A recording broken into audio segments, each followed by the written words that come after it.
way to the box tree. Malvolio's coming down this walk. He has been under the sun, practicing behavior to his shadow this past hour. Oh, close in the name of jesting. For I know that this letter will make a contemplative idiot of him. Lie thou there. For here comes the trout that must be caught with tickling.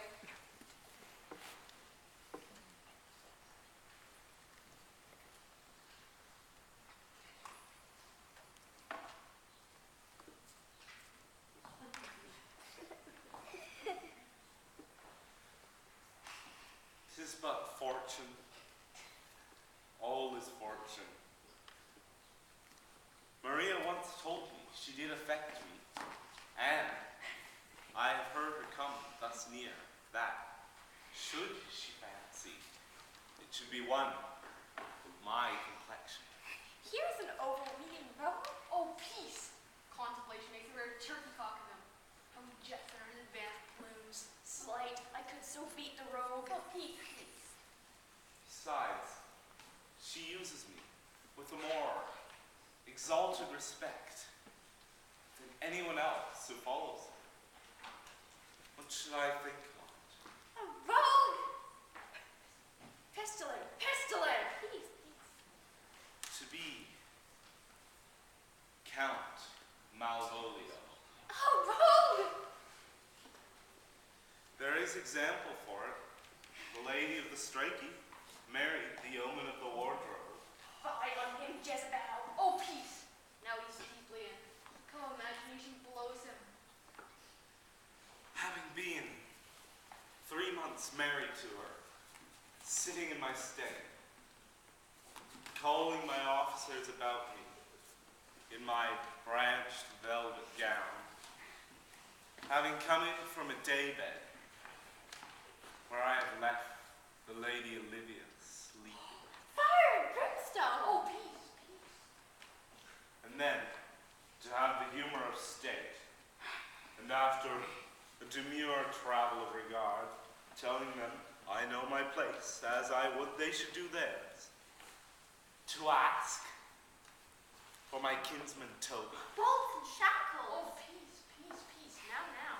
7 of my people, with an obedient start, make up for him.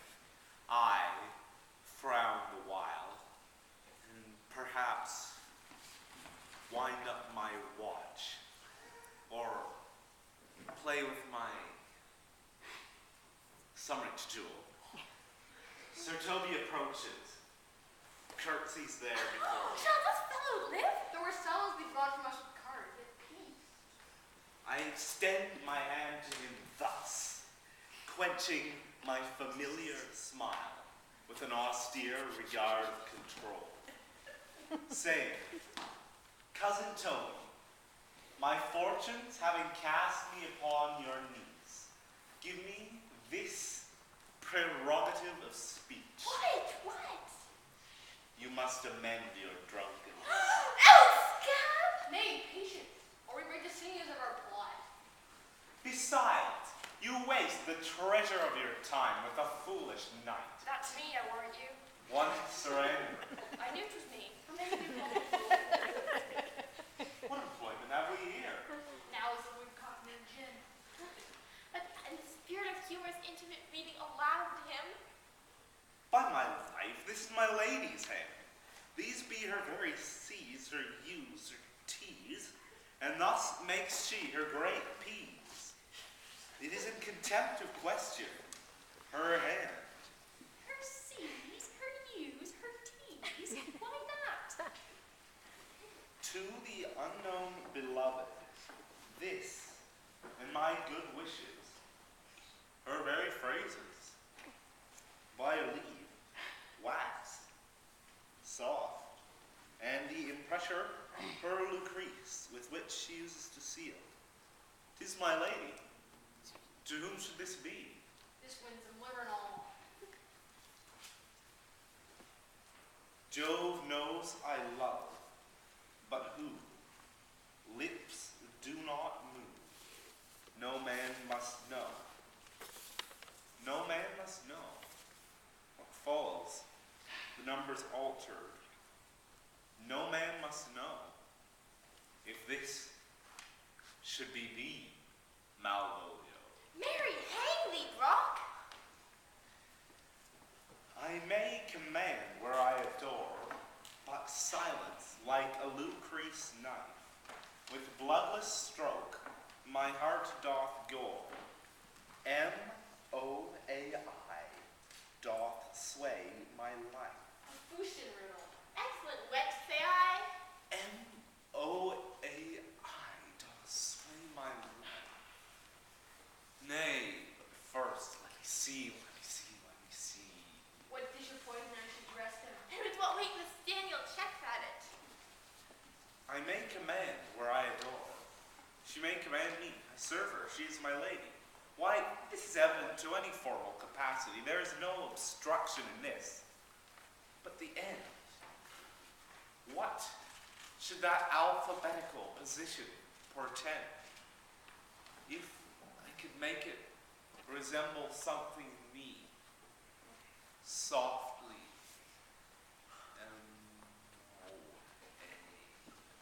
Oh, I make up that. It's not a cold scent. Soldier will cry upon it for all this, though it be as rank as a fox. M. Malvolio. M. Why, that begins my name. Did I not say you would work it out? M. But then, there is no consonancy in the sequel, which suffers under probation.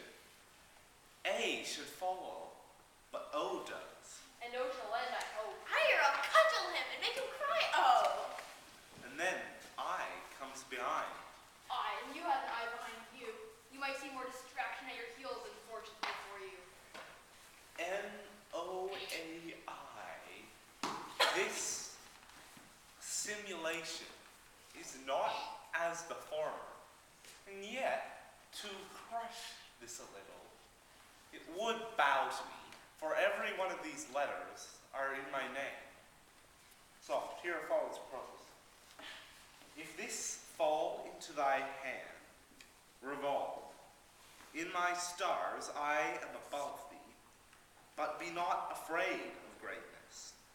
Some are born great, some achieve greatness, and some have greatness thrust upon them. Thy fates open their hands, let thy blood and spirit embrace them, and to inure thyself to what thou art like to be, cast thy humble slough and appear fresh. Be opposite with a kinsman, surly with servants. Let thy tongue tang arguments of state. Put thyself into the trick of singularity. She thus advises thee that sighs for thee. Remember who commended thy yellow stockings and wished to see thee ever cross the garter. I say, remember. Go to. Thou art made if thou desirest to be so. If not, let me see thee a steward still, the fellow of servants, and not worthy to touch fortune's fingers. Farewell, she that would alter services with thee, the fortunate, unhappy. Daylight and champagne discovers not more. This is open.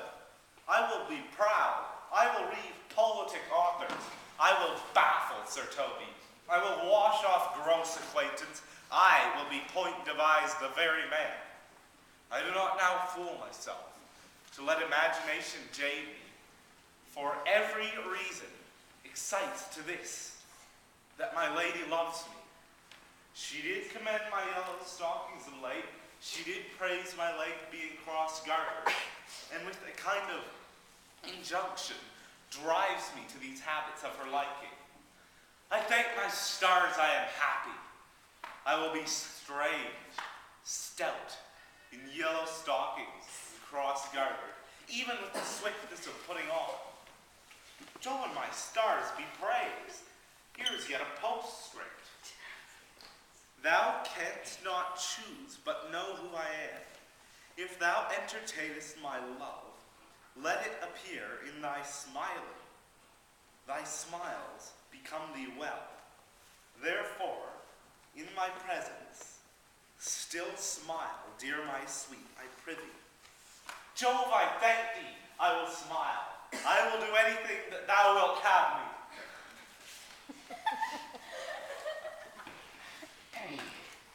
I will not give my part of the sport, for a pension of thousands to be paid for so